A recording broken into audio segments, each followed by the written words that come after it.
Vamos para mais um dia de estudo da Bíblia. A gente está com nossa lição, nosso guia de estudo da Bíblia, da Palavra de Deus, Lições de Fé no livro de Josué. Hoje é sexta-feira, dia 31 de outubro, e a gente vai fazer o resumo da semana, recapitular tudo que a gente aprendeu e finalizar com um estudo adicional. Então fica comigo, se você não pegou os estudos anteriores, é o momento, é a oportunidade de você recapitular tudo em um vídeo só, tá bom? Logo após a vinheta, fica até o final, porque vale a pena, vale a nossa salvação.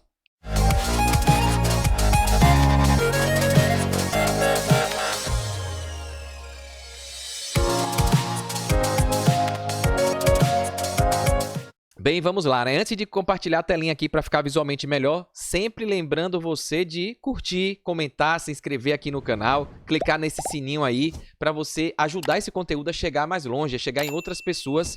Você vai receber aviso, notificação sempre que eu postar conteúdo aqui no canal e é uma forma que você tem de agradecer a gente por esse tempinho aqui, tá bom? Se você não pegou os estudos anteriores, cada dia foi um aprendizado assim sensacional. Então, é um estudo mais aprofundado daquele tema. Hoje a gente vai recapitular tudo, dar uma pincelada em tudo e finalizar o estudo. Então, se você quiser aprender cada tema, pega os vídeos aqui no card, lá na descrição, nos comentários aqui, para você pegar cada dia o estudo aprofundado aí do nosso guia de estudo aqui, a lição da Escola Sabatina, tá bom? Vamos lá então, sem mais demora. Dia de hoje o vídeo fica um pouquinho mais longo porque a gente recapitula tudo, mas a palavra de Deus nunca é demais, né? Então, resumo da semana, 31 de outubro, sexta-feira, a gente estudou essa semana toda o tema Deus luta por vocês, por mim, por você, né? Pela nossa família, pela raça humana. E a gente vai recapitular aqui os aprendizados que a gente teve, né? Eu pego a lição do professor Gilberto Brasiliano, sexta-feira aqui, ele coloca aqui o resumo. Passemos agora ao resumo e aplicação do estudo maravilhoso dessa semana, que nos mostrou como Deus luta por todos nós e deseja dar aos seus filhos a recompensa maior, que é a vida eterna. A gente viu que Deus quer salvar a todos, né? O estudo da semana focalizou principalmente a forma como Deus planejou a conquista da Terra Prometida. Por que ele quis uma região geográfica, uma terra ali que mana leite e mel? Qual é a simbologia? A gente viu isso tudo, né? Que representa a nova Canaã, a terra prometida, a nova Jerusalém, a terra prometida lá no céu para os remanescentes. Então, essa terra prometida sob a liderança do seu servo Josué, tudo isso a gente viu essa semana e como trabalhou com sua graça para salvar pessoas das cidades, alvo dos planos de conquista. Então, até algumas pessoas que eram para ser destruídas, a misericórdia de Deus alcança essas pessoas. Em Jericó, por exemplo, Raabe e sua família foram alvos dessa graça e tiveram suas vidas preservadas. Por quê? Porque eles reconheciam o Deus de Israel como superior aos deuses pagãos. E como servi-lo tem a sua recompensa, afinal, né? É a melhor coisa que o ser humano pode fazer. Reconhecer o Deus de Israel como todo soberano e obedecê-lo, né? Os próprios gibeonitas, que enganaram Josué, se fingindo de moradores distantes para fugir da condenação ali, foram alvos também da graça divina. A gente estudou isso nas lições anteriores.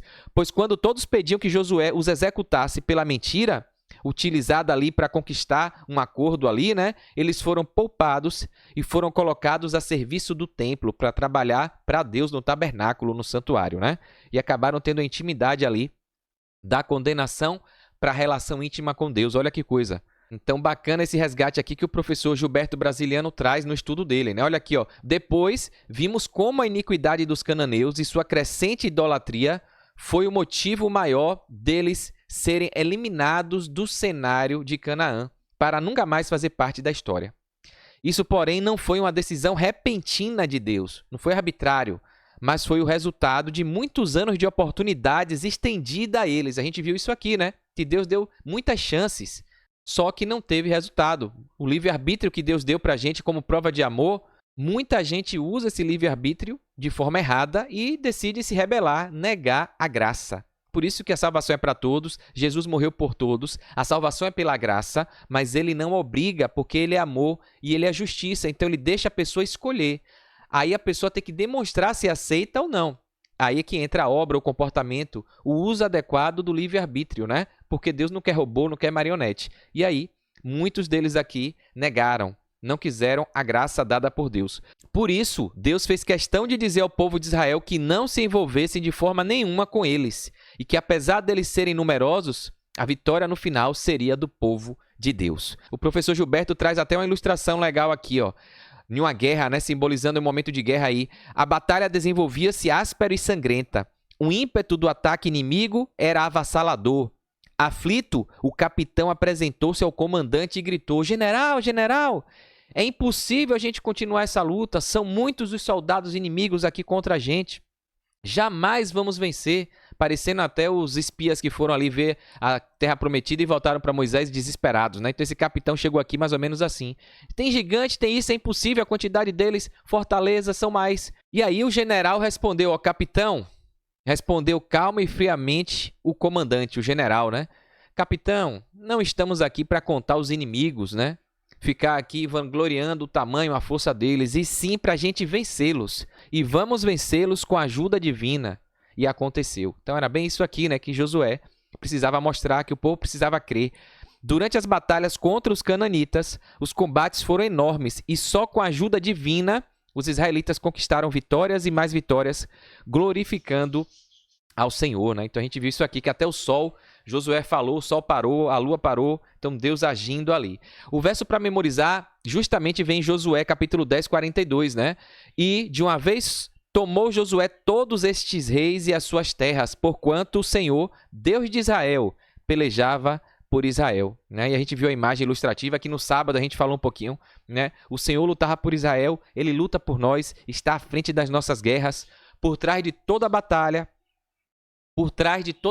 de todo conflito, de toda a guerra aqui nessa terra nossa, em qualquer área da nossa vida, Deus está lutando por nós, porque existe um conflito muito maior, que é a guerra entre Deus e Satanás, entre o bem e o mal, Deus querendo salvar a gente e o diabo querendo levar a gente com ele para o lago de fogo e enxofre. Então, tudo, a gente tem que pensar assim, isso aqui é para me distanciar de Deus. Tudo que acontece com a gente em qualquer área da vida, a gente tem que pensar, eu vou fazer a minha ação, meu pensamento, meu jeito de agir, de pensar, de falar, de proceder, está honrando e glorificando a Deus para eu estar no exército dele, ou eu vou estar sendo servo de Satanás? Né? É isso que a gente tem que pensar em qualquer coisa que a gente faça, né? E não é fácil porque diariamente a gente é tentado, sugado na parte física, mental, espiritual, cognitiva, financeira, relacional, então familiar, laboral, de trabalho, enfim, não é fácil. É só a comunhão, a perseverança junto a Deus para a gente sobreviver e vencer, né?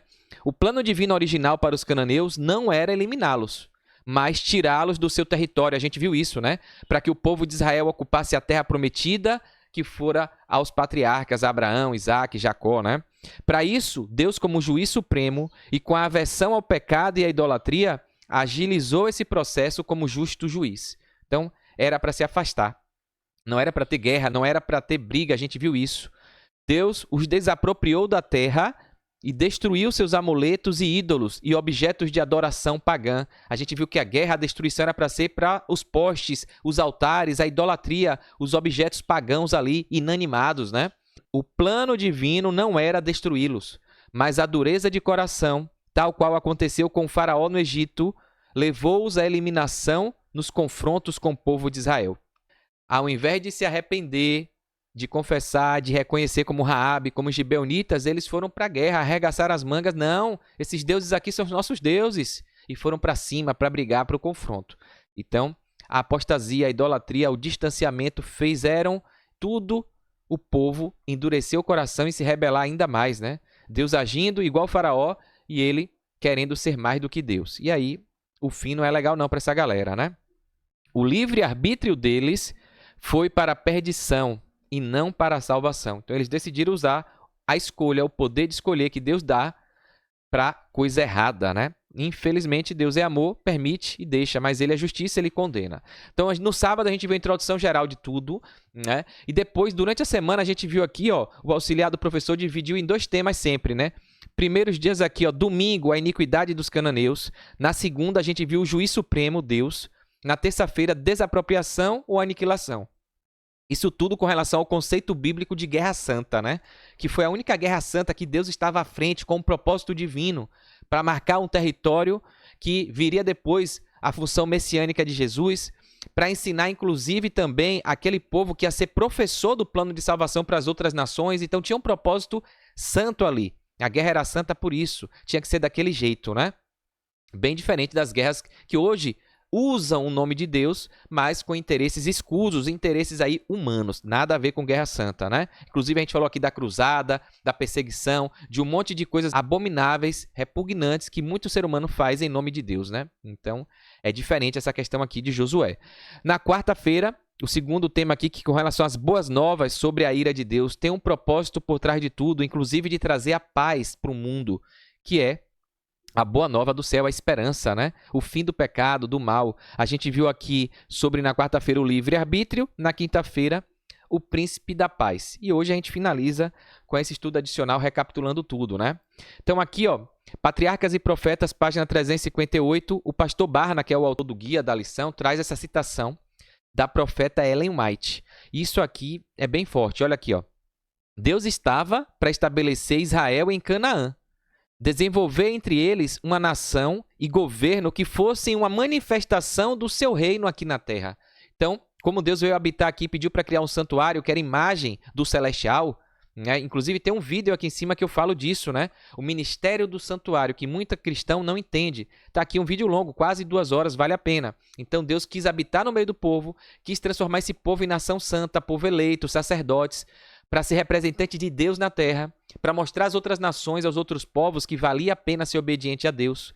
Só que muita gente distorce, acha que eles foram chamados para ser salvos, que Deus só escolheu eles, que Deus faz acepção de pessoas. Nada a ver. As pessoas tiram o texto fora do contexto e não entendem que Deus fez um chamado para um povo, para ele ser o representante de Deus na terra. Esse povo fracassou, negou, e aí Deus abriu essa oportunidade para qualquer pessoa que acredite e que queira. Olha que coisa. E aí é o Israel espiritual. Eu e você hoje, os cristãos de hoje que aceitam Jesus como Salvador, que aceitam Deus como Senhor, Criador do universo, nosso soberano e Rei, e o Espírito Santo como nosso guia para nos transformar em novas criaturas, para a gente poder perseverar na fé, vencendo as ciladas, as armadilhas do diabo, né? Então é isso. E aí a gente assume essa função. Ser a manifestação de Deus aqui na terra. Quer comais, quer bebais, quer façais qualquer coisa, é para a gente honrar e glorificar Deus. Esse é o propósito. Não somente deveriam ser os herdeiros da verdadeira religião. Olha o chamado que a gente tem. Muita gente questiona os adventistas do sétimo dia. Não é que a gente vai ser salvo sozinho, é que a gente recebeu o chamado que está lá na profecia, é um movimento profético que surgiu depois do grande desapontamento. Nesse vídeo do santuário eu falo disso. Da profecia de Daniel 8,14, dos 2.300 tardes e manhãs, e o santuário seria purificado, e depois da mensagem angélica dos 3 anjos, trazendo aí a restauração, a brecha, reparadores de brechas, foi o movimento que veio para resgatar a importância de obedecer os 10 mandamentos, inclusive o sábado, que foi negligenciado, mudado, esquecido. Então, a verdadeira religião é aquela que obedece a Deus, que não negocia, que não segue tradições humanas. Então, a gente foi chamado para isso, igual o povo de Israel foi, para ser luz, para ser sal, para influenciar positivamente os outros povos e não para ser exclusivista, né? Então, muita gente distorce também essa fala dos adventistas. Então, a gente não vai ser salvo sozinho, a gente está aqui para trazer a pregação, a verdadeira mensagem bíblica. Então, a gente está aqui para ser herdeiro dessa verdadeira religião, do verdadeiro cristianismo, porque tem muita gente dizendo aí que é cristão só da boca para fora. E a gente tem que disseminar isso por todo o mundo. É uma igreja que é um movimento mundial, né? Milhões de adventistas no mundo. Os cananeus haviam se entregado ao mais detestável e aviltante paganismo. O mundo hoje está igualzinho. O ser humano esqueceu-se de Deus. E era necessário que a terra fosse limpa daquilo que de maneira tão certa impediria o cumprimento dos graciosos propósitos de Deus. Então é isso que acontece até hoje. Toda essa história aqui de Josué, dos israelitas, dos cananeus, da terra prometida, representa uma miniatura, né? Uma forma pequena, uma maquete, uma simbologia, uma sombra de todo o conflito que existe na humanidade com todos os seres humanos e que a gente precisa tomar a decisão, né? Aprender com essa história aqui pequena de tudo que vai acontecer de forma macro, de forma gigantesca no mundo todo, tá bom? A gente pegou aqui, ó, no sábado, tá na lição, no Instagram, sempre manda resumos, e no Infolição, no Telegram, também manda esses resumos aqui. A gente viu no sábado aí que Deus luta por todos nós, né, o tema da semana. Deus escolheu Josué para executar a justiça sobre as nações ímpias. Por isso, Josué subiu a Gilgal e Deus fez cair pedras destruindo seus inimigos, né? Deus agiu, lutou, o sol parou, a lua parou. Josué foi para Maquedá e Deus entregou os inimigos para a derrota. Josué venceu 7 reis, pois Deus lutava pelos israelitas. Então, quando Deus está à frente, é o Deus do impossível, ninguém para. Deus está envolvido em um conflito que é muito maior do que qualquer guerra ou batalha travada na história humana. Não importa a sua luta, a sua guerra, o seu conflito. Confie em Deus, entregue seus caminhos a Ele, coloque Ele em primeiro lugar e Ele vai lutar por você. Então aqui, ó, qualquer batalha que permeie sua vida, em qualquer aspecto, todos os aspectos da nossa vida, Deus vai estar ali com a gente. Amém, né? Então, eu pego aqui também um resumo do professor Cláudio Rui, do Descomplicando a Lição, lá do Amazonas. Muito bacana o resumo dele. E aqui tem muita coisa para a gente aprender. Ele coloca aqui, ó. Se Deus é amor, 1 João 4,8. Como entender as guerras de Israel na conquista de Canaã? Deus mandando exterminar. A gente discutiu sobre isso, né? Esclarecemos essa dúvida que muita gente coloca aí, que o diabo coloca e está por trás dessa narrativa, né? Por que Deus, que é amor, criou uma lei que ninguém pode obedecer? Já sabendo que o homem ia pecar, por que ele criou? E aí cria essa murmuração, cria essa ideia de que Deus é um Deus injusto, e isso é perigoso, né? Então a gente falou sobre isso aqui, e o professor traz essa noção aqui, ó. O propósito de Deus para Israel era que a conquista fosse sem guerra. A guerra foi uma consequência do diabo agindo na vida do ser humano, como sempre, né? O Senhor vosso Deus lançará fora essas nações pouco a pouco, a gente viu isso. Não com a tua espada nem com o teu arco, né? A gente viu isso aqui. O modelo de Jericó é o mais claro. Olha aqui, a gente viu, as muralhas caíram pelo poder de Deus, não foi força humana nenhuma.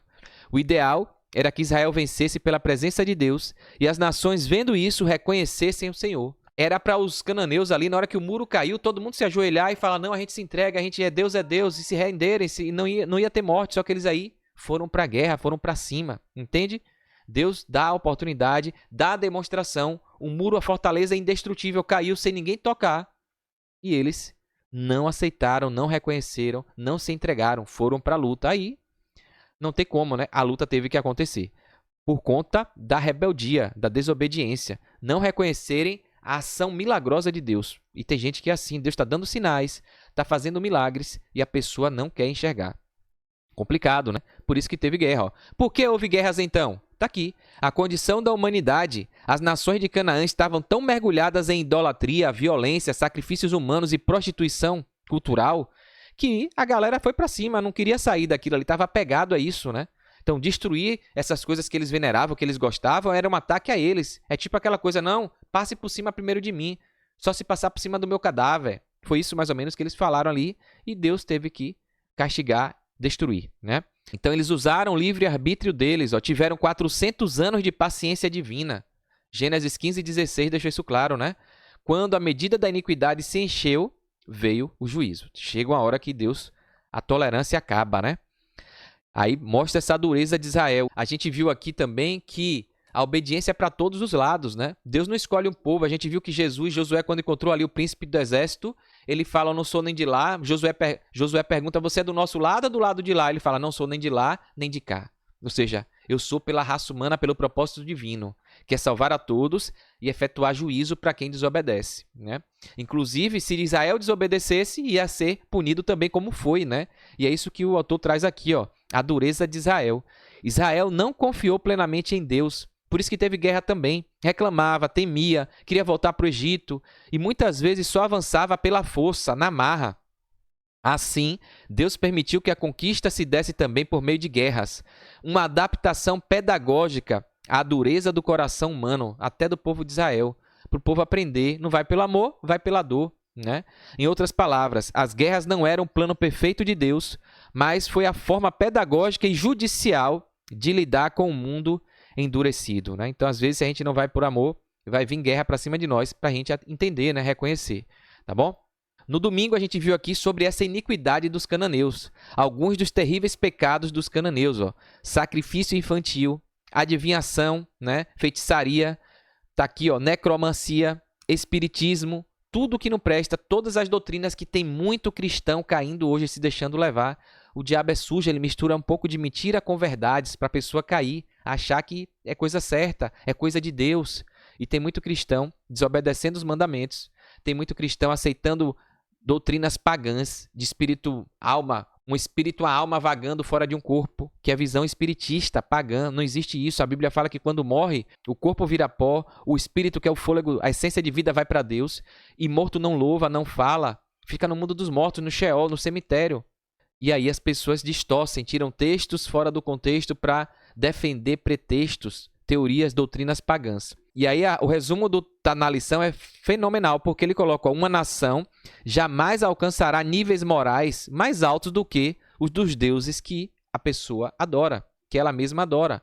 Então, por isso que tem muitas denominações, mais de 35 mil denominações se dizendo cristãs, porque cada um quer um cristianismo fácil, que aceite o seu hábito, o seu mau hábito, as suas conveniências pessoais, né? E aí é fácil, né, ser cristão assim. Não é o cristianismo que tem que se adaptar à pessoa. E é por isso que tem 35 mil denominações, líderes, pessoas que querem criar uma religião conforme o que elas acham, e aí elas saem do cristianismo que Jesus veio ensinar. Então não é o cristianismo, não é a Bíblia que se adapta à pessoa, a você. É você que tem que se adaptar à Bíblia. É você que tem que se adaptar ao cristianismo. E ele é um só. A verdade é uma só. Está aqui na Bíblia, tá bom? Basta a gente estudar, pedir ao Espírito Santo e a gente vai encontrar. E é isso que o Adventista do Sétimo Dia traz. Ele tem a verdade estudando na Bíblia, tem a profeta que veio para discernir, para trazer correção. Ellen White, assim como todos os profetas, só que tem gente que não quer ouvir. Tem gente que acha que só porque é do Adventista não presta. Mas se tudo isso viesse da igreja dele, ele aceitaria. Então ele não aceita porque a palavra não é certa. Ele não aceita porque está vindo de uma denominação que não é a dele. Então, se fosse da minha, eu aceitava, né? Mas como não é, eu não quero saber não quero ouvir. Então, cria um estereótipo, olha a placa denominacional, olha o CNPJ. Se a mesma coisa fosse pregada pelo pastor da igreja dele, ele aceitava. Então, ao invés de ouvir a mensagem, a pessoa está se apegando ao mensageiro, à igreja que está pregando. Então, o cristão genuíno não olha a placa, não olha a CNPJ, ele olha a palavra, a Bíblia, né? E obedece. Graças a Deus tem muito cristão que não é adventista do sétimo dia, obedecendo os 10 mandamentos, guardando o sábado, entendendo o ministério do santuário, entendendo as verdades. E no grande dia, quando seremos um só povo e um só pastor, quando Jesus chamar, todos esses fiéis remanescentes que vão estar espalhados em várias igrejas, em vários locais, vão se unir em uma só nação. É isso aí. Mas aquele que se rebelar, que não quiser, que não aceitar, infelizmente vai receber o juízo porque vai estar do lado do exército de Satanás, né? Então, a destruição dos cananeus veio depois de um longo período de graça. Então, chega uma hora que a tolerância basta, Deus está dando oportunidade, Jesus está no céu intercedendo, as pessoas estão recebendo mensagens nunca antes na história da humanidade, como tem hoje por causa da internet, das redes sociais. As mensagens estão chegando e Deus vai julgar cada um conforme a luz que recebeu, né? Então, o professor Cláudio Rui aqui traz umas coisas interessantes também com relação a essa iniquidade dos cananeus, né, dos amorreus. A Bíblia mostra que a destruição dos cananeus não foi arbitrária, a gente já falou isso aqui, mas foi um resultado de séculos de paciência de Deus, ou seja, foi a tolerância que chegou ao limite por conta do tipo de iniquidade, de pecado, de mau comportamento. Deus falou, não dá, daqui a pouco vai acabar com tudo, vai contaminar até os que estão aqui, né, querendo me obedecer. Em Gênesis 15:16, a gente viu, Deus já tinha dito a Abraão que a medida da iniquidade dos amorreus ainda não estava cheia, porque ele é onisciente, ele sabe até onde vai, né? E por isso seus descendentes só herdariam a terra após 400 anos. Durante esse período, os cananeus se aprofundaram em idolatria, imoralidade e práticas abomináveis, como sacrifícios infantis. E a gente, novamente, eu sempre estou dizendo, não está longe disso. A gente está vendo aí a perda da identidade, a loucura, o ser humano doente, a sociedade doente, gente querendo ser cachorro, gato, aprovar um monte de coisa errada, coisas repugnantes. O crime compensa a impunidade e logo, logo a gente vai chegar nesse nível aqui de sacrifício infantil, de um monte de atrocidade, como já tem em alguns lugares, em alguns países. Aqui no Ocidente a gente não sabe, mas aí no Oriente, na África, tem muita coisa já tenebrosa acontecendo. E logo, logo Jesus vai voltar para dar fim, porque quando chega nesse limite aí, Deus vem efetuar o juízo, né? Depois de muito tempo de graça. E a porta da graça está se fechando. Né? Esse tempo aí que Jesus está lá, dando chances. Portanto, a conquista de Canaã foi o juízo divino sobre uma civilização corrupta. Olha, diferente da nossa hoje, desse mundo louco. Civilização corrupta. Está no nível que Jesus está chegando. E, ao mesmo tempo, a concretização da promessa feita a Adão, aqui está Abraão, mas eu vou lembrar agora fazendo a ponte escatológica para o futuro, que foi prometido a Adão e Eva, que o filho da mulher pisaria na cabeça da serpente, queria trazer a paz de novo. E tudo isso aqui rememora o grande conflito, né? A promessa da nova Jerusalém, da nova Canaã, que vai vir para purificar essa terra aqui. Então, aqui o professor faz essa relação da destruição dos cananeus com o projeto de Deus para Israel. Israel, aquele povo, o povo de Deus, o povo que reconhece Deus como soberano. A gente hoje, o novo Israel.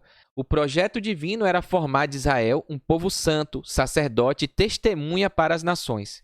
É isso que ele quer para mim e para você.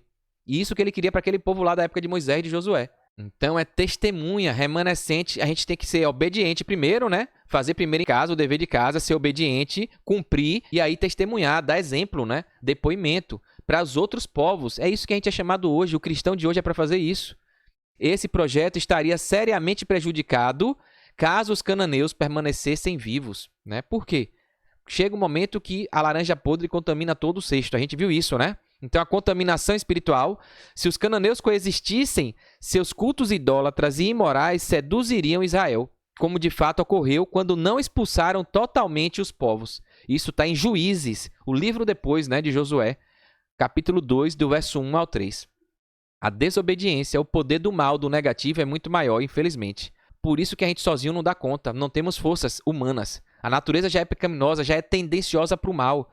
Só em Jesus a gente consegue isso, só em comunhão com Ele, o Espírito Santo. Então, deixar uma pedra ruim, uma laranja podre, é barril, não tem como. Por isso que teve guerra, teve destruição. A quebra da aliança, Israel tinha de ser um povo distinto, separado para Deus. É isso que é ser santo, separado, com um propósito exclusivo, específico, de honrar e glorificar a Deus. Esse é o chamado que a gente tem, meu irmão, minha irmã. Então, o mundo vai estar fazendo a gente cair. Tem pessoas que vão querer influenciar a gente para o lado errado. E não é fácil, porque às vezes a nossa natureza quer isso, o desejo carnal quer isso. Mas a gente tem que lutar, tem que vencer, pedir perdão. Se a gente cair, faz parte. Só que Deus vai julgar o nosso coração, o nosso arrependimento sincero e a luta para não cair de novo. A conveniência íntima com práticas pagãs quebraria essa distinção. Então, se você ficar se aproximando do mal, procurando intimidade com as práticas pagãs, você vai se afastar. Então, por isso que é livra-se da aparência do mal. Tem que passar longe, né? Impedimento da missão. Israel deveria ser luz para as nações. Quando falar de Israel aqui, lembre de mim e de você. Eu e você, os adventistas, os cristãos. A gente está aqui para quê? Para ser luz. Se a gente se misturar com Canaã, com as coisas desse mundo, em vez de iluminar, a gente vai ser obscurecido pela idolatria. E aqui fica um alerta, porque a gente está vendo a igreja, muito cristão, muito projeto bom de jovens, inclusive, de música, que quer se aproximar do mundo, do jeito do mundo, com a aparência do mundo, com a modelagem, com o estereótipo, com a roupagem diferente para atrair pessoas. Só que essa mensagem aqui deixa claro, se a gente se misturar com Canaã, se a gente se parecer com Canaã, se a gente andar no meio de Canaã, quem se junta com porco, farelo come. Dize-me com quem tu andas, que eu te direi quem és. É uma linha muito tênue. A gente tem que ir lá no mundo para pegar as pessoas, mas se a gente ficar no mundo, passar muito tempo no mundo, em contato, em comunhão, em intimidade com as pessoas que estão com práticas pagãs, ela vai influenciar a gente. Ao invés de iluminar, é a gente que vai ser obscurecido. Então você vai começar a fazer pequenas exceções, pequenas práticas, pequenas coisas, um jeitinho. Não, isso aqui é besteira. Não é isso aqui que vai dizer se sou cristão ou não. Essa é a fala que vem logo. Quando você começa com esse discurso, não é isso aqui que diz se eu sou cristão ou não. Não é isso aqui que diz se eu temo a Deus ou não. Não é isso aqui que diz se eu tenho intimidade com Deus ou não. Não é isso aqui que diz se vai ser salvo ou não. Não é isso aqui que salva, não. E aí, essa prática, esse discurso já mostra que você está justificando coisas do seu ego, do seu eu, da sua natureza carnal e ainda tentando compensar aí para fazer de conta que não é errado, que é certo. Então, cuidado, meu irmão, cuidado, minha irmã, porque é isso que o diabo quer. Tá? Ele vai vir pintado de coisa boa, de anjo de luz, se possível, para enganar os eleitos, os escolhidos. Então, cuidado, porque, infelizmente, não é fácil, tá? Ser luz, ser sal. Por isso que o povo se corrompeu, né? Segunda-feira a gente viu aqui, ó, o juiz supremo, A santidade do caráter de Deus é contrária ao pecado. Então, assim, não tem como a gente adorar dois senhores. Não tem como estar na igreja cantando e depois estar fazendo coisa errada. Está se vestindo como as pessoas do mundo. Está comendo as coisas que Deus proíbe. Está se comportando, está falando como as pessoas do mundo. Não dá, né? Deus destruiu Sodoma por causa da sua impiedade. O povo estava ali violento. Amor esfriado, zero. Deus sente indignação contra o pecado. Mas ele ama o pecador, ele quer salvar, ele dá chance. A consciência pesa, é sinal que o Espírito Santo está agindo ainda em você, né? E aqui, ó, Josué venceu 7 reis, pois Deus lutava pelos israelitas. A gente viu isso aqui, né? E Yahvé declarou guerra contra o pecado, independentemente de onde ele fosse encontrado. Quer entre os cananeus, o povo que estava ali condenado a ser destruído, ou no meio dos israelitas, o povo que estava ali para representar Deus. Então, Deus não tolera o pecado. E dentro da igreja está cheio de pecador. A gente é doente, é pecador, mas a gente tem que buscar Deus para a gente mostrar a Ele que a gente não quer ser pecador. Que a gente quer a cura, a gente quer o remédio, né? Igreja e hospital só tem doente, eu falo isso. Só que são os doentes que se enxergam, que sabem qual é a doença, o diagnóstico, qual é a sua fraqueza, o mal que você precisa curar, e aí você tem que tomar um remédio. E o remédio é estudo diário da lição, a armadura do cristão, Bíblia, né? Oração, jejum, congregar na igreja, tá fazendo coisas, ensinar. A melhor forma de aprender é ensinando. Pega alguém para dar um estudo bíblico, mesmo você não sabendo, Deus vai te capacitar, né? Estuda junto. É isso que faz você se distanciar do mal, né? Então, não tem isso de uma vez salvo, salvo para sempre. O povo que estava ali, chamado para ser nação santa, muitos foram destruídos porque se apostataram. A apostasia é se distanciar do caminho que Deus gostaria que você seguisse, né? Aqui, o professor Cláudio Rui traz isso aqui, ó. O juiz supremo, a destruição dos povos de Canaã não foi meramente militar, foi teológica, né? A gente viu que toda batalha que Deus vai é porque ele quer destruir os falsos deuses, a idolatria que está por trás de tudo, né? Então, a justiça de Deus, ele demonstra que o pecado tem limites de tolerância, então chega a hora que ele dá um basta. A guerra santa somente acontece quando Deus atua como juiz. Então, lá na história no passado de Josué teve, desde o Éden está tendo essa guerra santa entre o bem e o mal, Deus e Satanás. Só que aqui, ser humano lutando com Deus e por Deus, teve só essa aqui, né? Porque tem muita gente lutando a guerra humana dizendo em nome de Deus, é diferente, né? Uma das características da guerra santa é o oferecimento de paz antes da guerra. Eliseu e os sírios foi exemplo disso, a gente estudou durante essa semana, né? Se houver acordo, não há guerra. A gente viu aqui esse exemplo aqui da paz, da tolerância, porque Deus, no final, ele quer salvar a todos, ele quer paz. Preservação da promessa. A terra era parte do plano de redenção. Sem ela, aquela terra geográfica ali de Canaã, Israel não teria base territorial para cumprir a missão messiânica que estava na Bíblia, na profecia, no plano de Deus, de vir a descendência de Davi, de Jessé, Jesus, e ser o exemplo, a sombra de uma nova terra que viria para substituir esse mundo, esse planeta, né? Então era uma maquete. Assim como tinha um santuário representando o santuário celestial, a cidade celestial teria que ser representada aqui por um pedaço de terra físico, para que o povo tivesse o gostinho, a pincelada, né? E a Canaã terrestre era justamente essa representação da Canaã celestial, da Nova Jerusalém, entende? Então, por isso que aquele período ali, aquele território, aquela geografia tinha uma importância e precisava ser tomada, porque era didática e pedagogicamente o instrumento que Deus colocaria ali, físico, para o povo enxergar o plano maior que vem quando Jesus voltar para nos levar para a Nova Jerusalém, para a Terra Prometida, né? Então, tudo isso a gente entendendo que é uma promessa que Deus precisava preservar, porque Deus é fiel, né? A promessa dele se cumpre.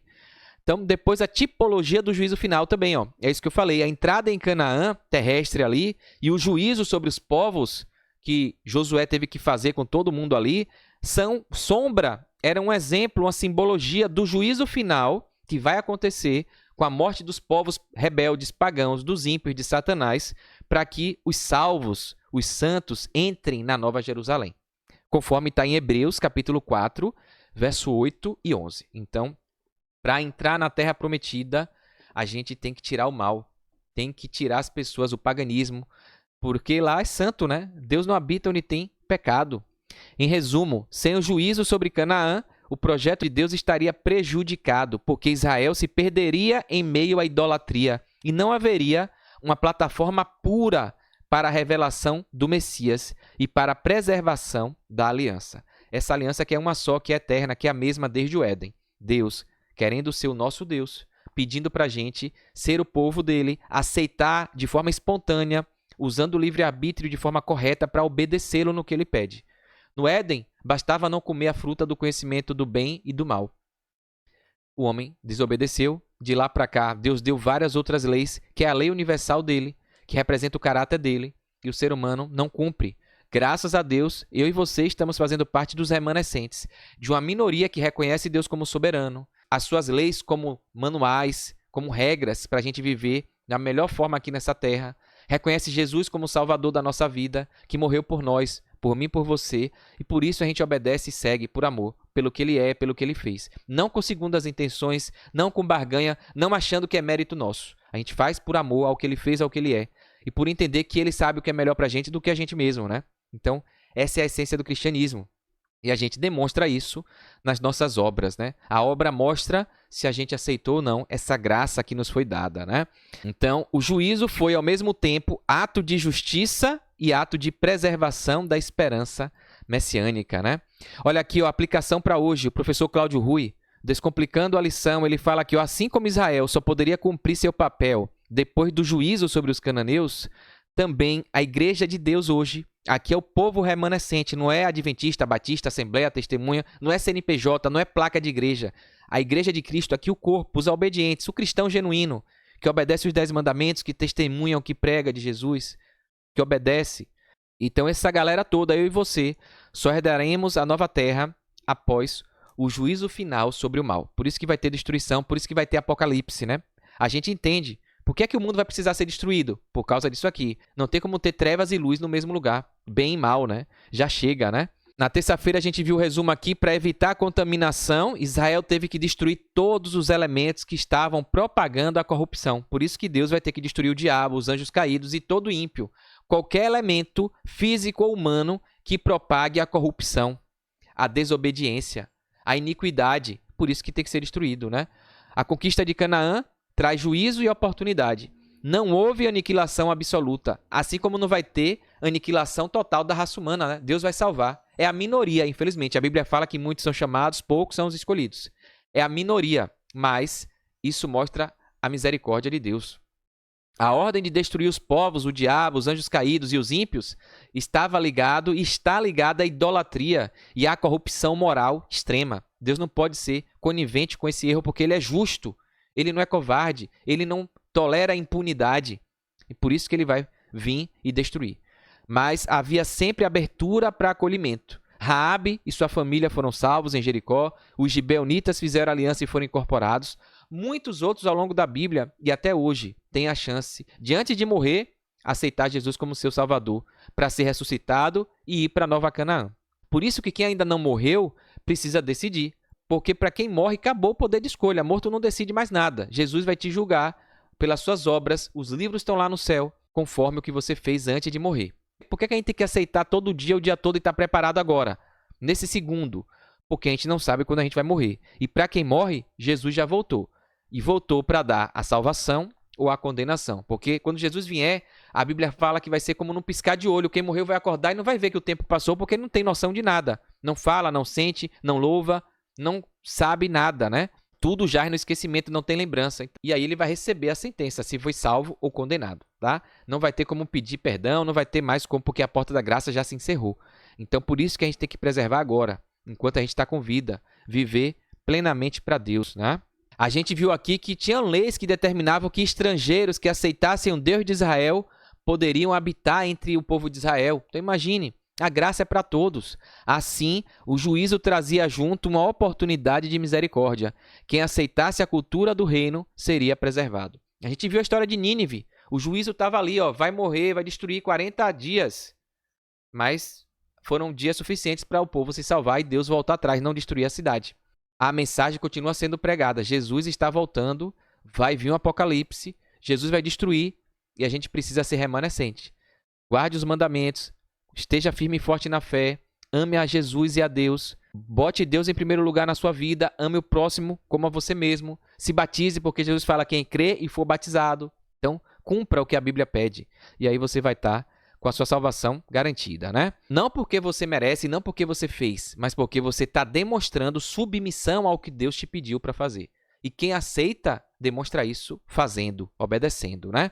Então, na quarta-feira, a gente viu aqui que desde o surgimento do pecado no mundo, não há neutralidade. Essa galera que acha que, não vou me posicionar não, religião não se discute. Não existe neutralidade. Ou estamos do lado de Deus ou contra Ele. Um lado leva a vida eterna, o outro a morte eterna, não tem em cima do muro. Qual é a lógica espiritual disso?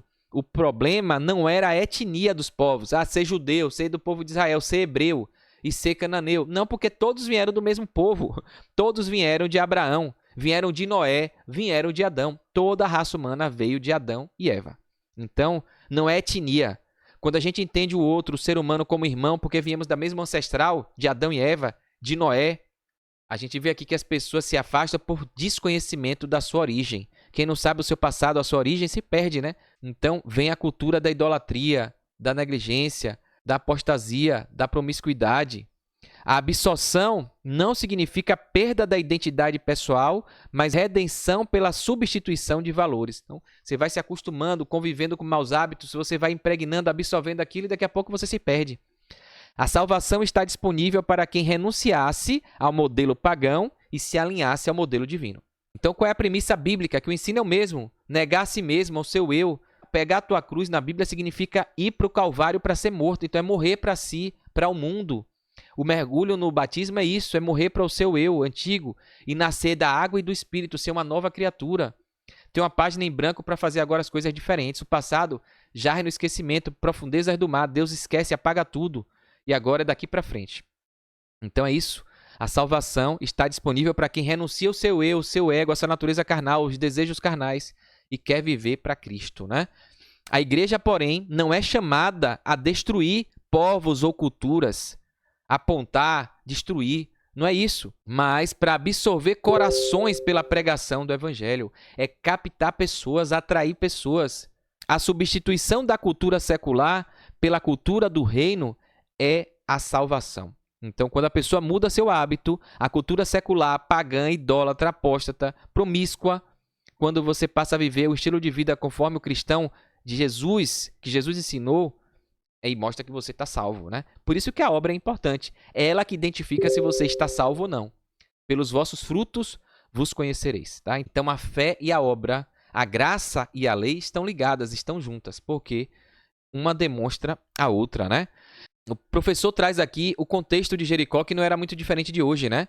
Jericó era rica, recebeu de Deus muitas coisas, no entanto, atribuía sua riqueza a outros deuses. Por seu secularismo veio o juízo. Então, quando a pessoa negligencia, não reconhece Deus, é a prova de que a pessoa abandonou o Criador, né?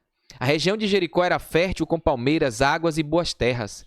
Essas condições naturais foram dadas por Deus, que é o Criador de todas as coisas. Está aqui as referências bíblicas, ó. Assim como toda Canaã, Jericó prosperava por dádiva divina, não por mérito próprio. Os povos cananeus, incluindo Jericó, adoravam Baal, Aserá e outros deuses da fertilidade. O ciclo agrícola e a prosperidade eram atribuídos a essas divindades. Olha que loucura, né? O grau de apostasia. Igual bezerro de ouro, que fizeram ali na hora Arão e depois falaram, esse aqui que tirou vocês do Egito. Imagine, né? Oséias 2,8 fala, ela não reconheceu que fui eu que lhe dei o trigo, o vinho e o azeite. E tem pessoas igualzinho hoje, que tem família, tem saúde, tem prosperidade financeira e acham que é mérito seu. Nem reconhece a Deus, são ateus, não acreditam em Deus. Imagine. Então é isso que leva ao juízo. O termo secularismo é isso aqui, ó, se aplica porque a cidade dissociou suas bênçãos de Deus. Então é isso que é secular, é uma coisa que negligencia Deus, não quer conta com Deus, não reconhece Deus. Continuava vivendo de riqueza, poder e cultura, mas sem reconhecimento do Criador, do doador da vida, de tudo. Esse é o cerne do secularismo. Usufruir dos dons de Deus, quer o direito, mas não quer o dever. Olha como está igualzinho a sociedade de hoje. Direito, direito, direito, dever nada. Então, viver com os dons de Deus, só que como se ele não existisse. Romanos 1,21 fala, embora conhecendo a Deus, não o glorificaram como Deus, nem lhe deram graças, nem lhe adoraram. E tem muita gente assim que fala, eu confio em Deus, eu acredito em Deus. Eu temo a Deus, vou para a igreja, mas mecânico, forma mecânica, né? Não conhece a verdade, não estuda a Bíblia, não procura saber qual é o propósito de Deus, a história toda da humanidade, desse grande conflito, o papel dela, né? Por que nasceu, por que é que está aqui para honrar e glorificar Deus. A pessoa não tem noção, e aí diz que segue a Deus, né? Porque qualquer um fala, né, que é cristão. Então, o juízo de Jericó foi, portanto, resposta à idolatria e ao secularismo, a essa negligência da missão que Deus nos deu, né? Olha aqui a lógica para hoje. Muitas sociedades atuais também recebem a abundância de Deus, ciência, recursos naturais, paz relativa, mas atribuem tudo isso ao acaso, ao mercado ou ao progresso humano. Olha que forte. Assim, o juízo sobre Jericó é tipo do juízo final sobre o mundo secularizado. Apocalipse 18 fala isso, ó, caiu a grande Babilônia.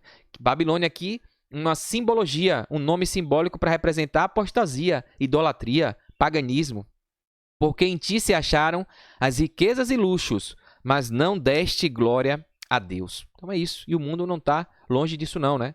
Está pertinho, né? Então, separação entre dois reinos, é isso que acontece, o bem e o mal. E a gente precisa escolher qual reino a gente quer servir. Israel deveria ser povo sacerdotal distinto. Eu e você, é isso que a gente deve, esse é o nosso dever. Essa é a nossa missão, é o nosso propósito, em qualquer coisa que a gente faça no nosso dia a dia, desde a hora de acordar até a hora de dormir, até quando Jesus nos levar, se a gente descansar antes dele voltar.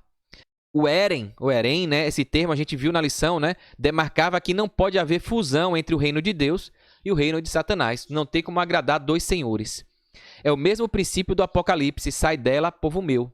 Não tem como ficar na Babilônia com maus hábitos, paganismo, culturas, idolatrias, comportamentos errôneos e dizer que é cristão. Não tem como. Por isso que não tem como a gente ver aqui que Deus é amor, ele ama o pecador, mas abomina o pecado. Então, a questão de idolatria, de paganismo, de homossexualismo, de feitiçaria, espiritismo, traição, adultério, qualquer pecado, se você quiser ser salvo, você vai precisar demonstrar isso através da sua obediência, se transformando, se tornando nova criatura.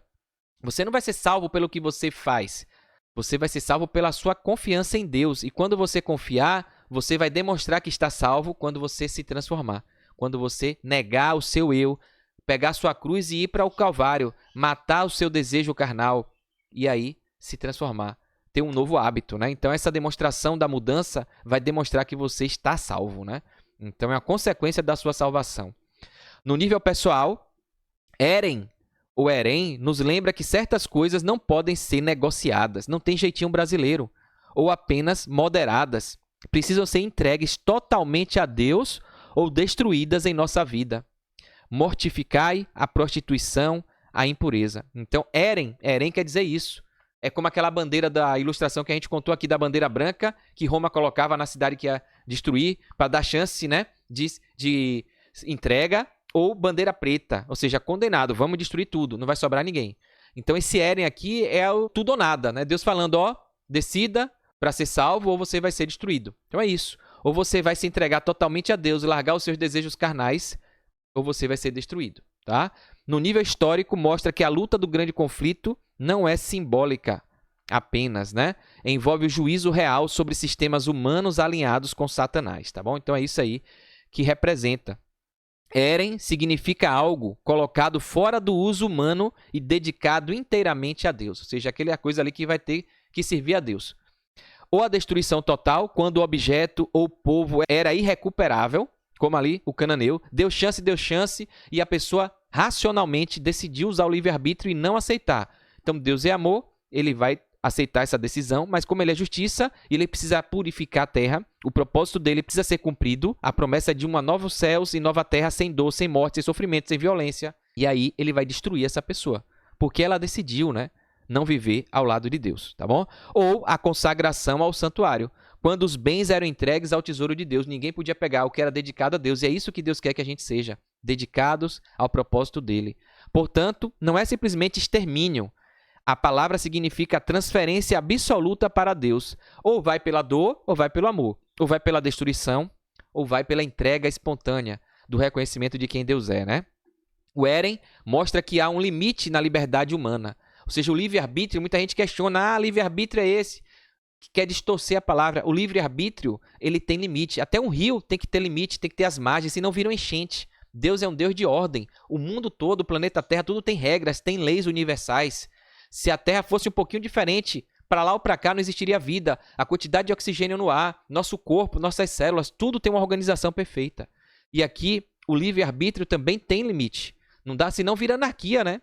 Então, nem tudo está disponível ao arbítrio do homem.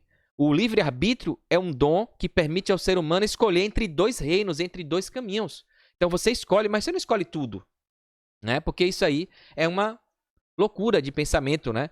Da atrocidade, da distorção de que muitos sociólogos, filósofos querem trazer, o escolher tudo. Não tem como, né? Mas isso não quer dizer que porque a gente não pode escolher tudo, a gente não tem escolha, né? Então você tem escolha.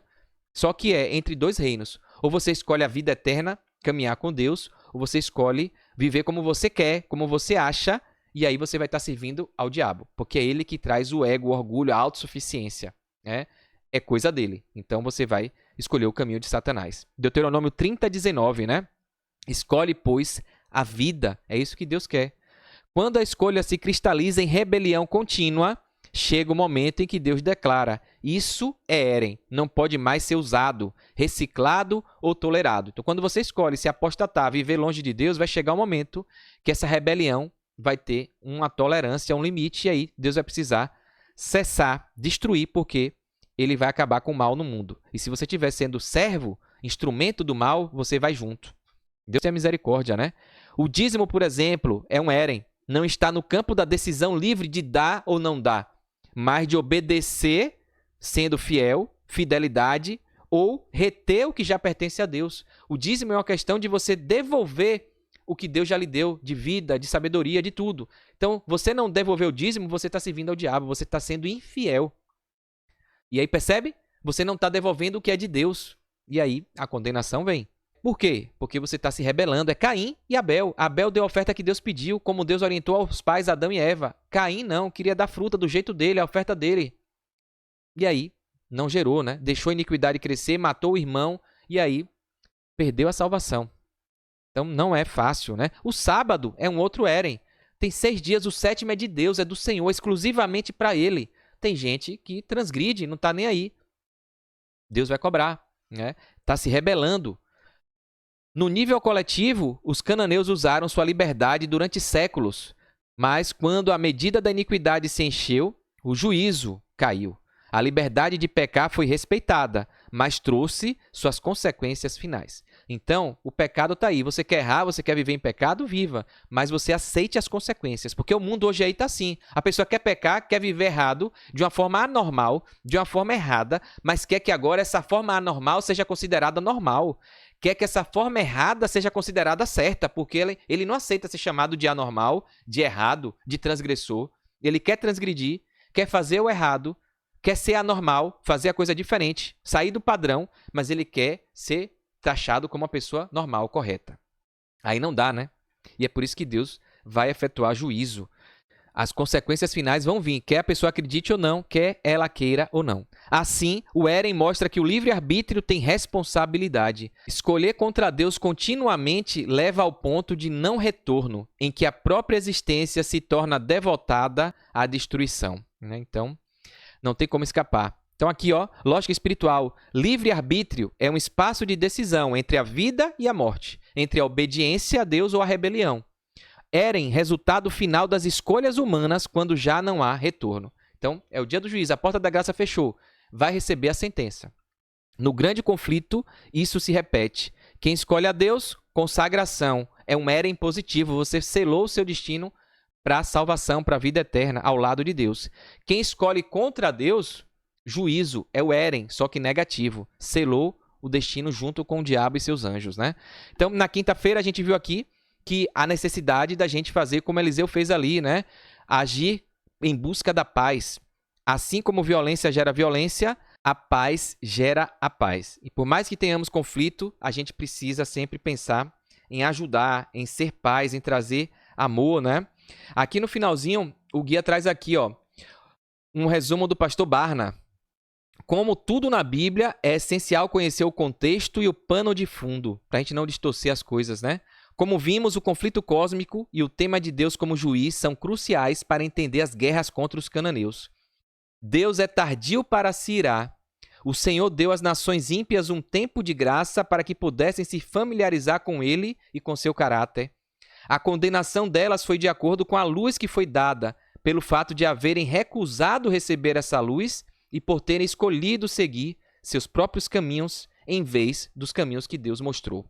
O Senhor deu a razão pela qual não desapossou imediatamente os cananeus. É que a medida da iniquidade dos amorreus ainda não havia se enchido. A gente estudou isso aí, né? Através da iniquidade deles, eles estavam gradualmente chegando ao ponto em que a longanimidade de Deus não mais poderia ser exercida. Então a gente viu aqui, até que esse ponto fosse alcançado, né? E a medida da iniquidade tivesse sido completa, Deus não agiria, né? Então a sentença, o juízo estava sendo adiado. E é isso que acontece hoje, né? Deus está segurando os anjos aí dos 4 ventos do mundo, está adiando porque está esperando chegar ainda a tolerância ao limite máximo, né? Para o povo ver que não tem jeito se Jesus não voltar. Todas as nações tiveram um período de oportunidade, a gente está tendo. Aquelas que invalidaram a lei de Deus avançariam de um estágio de impiedade para outro. Olha isso. Por que Deus tinha que destruir e vai destruir? Porque senão vai invadir, vai tomar, avançar de um estágio de impiedade para o outro. Os filhos vão herdar o espírito rebelde dos pais e fazer pior do que eles haviam feito, até que a ira de Deus caia sobre eles. A punição não foi menor por ter sido adiada lá e não vai ser menor como está sendo adiada por agora, né? Mas que Jesus volte logo, que essa seja a minha e a sua oração, né? Terminando aqui um comentário de Ellen White e o finalizando aqui com o pastor Gilberto. A gente não sabe qual é a dificuldade, a sua luta, o seu conflito, mas ouça essa mensagem que Ellen White tem pra gente aqui. Sua mente pode estar frequentemente nublada, transtornada, preocupada por causa da dor que está vindo. Então, não tente pensar, apenas descanse e mostre que você entregou sua vida a Deus como Criador fiel. É seu privilégio mostrar, em sua fraqueza e sofrimento, que você não duvida do amor de Deus por você, que você sabe que Ele é fiel, aquele que prometeu, e que você confia a sua vida em suas mãos, que Ele guardará aquilo que lhe foi confiado, a sua salvação, a sua vida eterna. Um amanhecer em um lugar onde não vai ter mais dor, mais sofrimento, mais morte, mais pranto. Deixe a mente demorar-se na bondade de Deus, no grande amor com que Ele nos amou, como provado na obra da redenção. Se Ele não nos tivesse amado e valorizado, esse grande sacrifício não teria sido feito, né? Jesus vim para morrer por mim e por você. Ele é generoso em misericórdia e graça. A gente viu que Ele salvou pessoas aqui que estavam destinadas à destruição.